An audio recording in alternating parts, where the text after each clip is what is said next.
I know there are a lot of students watching this, so this is when to like really pay attention because I'm going to tell you my writing process. So get ready, right?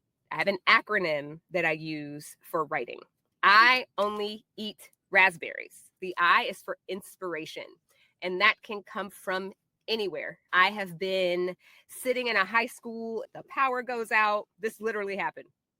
And I got moved to like a different room to have lunch with the principal. The principal let it slip that with the power out, nobody could get out of the school because there's no electricity. It just did not sound like a good situation. So in my head, I'm like, this is a really great setting for like the Purge high school edition because nobody can come in, nobody can get out. So that was the inspiration. So from inspiration, I move into what I call organization. I am really big on outlining, and that is the primary part of the organization piece. Then I move into execution, which is when I use that outline to write a draft of my story.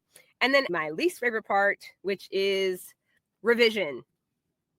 And it also happens to be the most important part. Even though I'm saying I hate revision, and I do, you still have to do it because if you don't, your work won't be good. Like I don't even write good first drafts. So you're not going to either, I promise.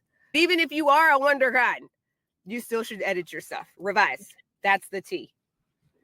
That is the T. It sucks, but it's a necessary evil.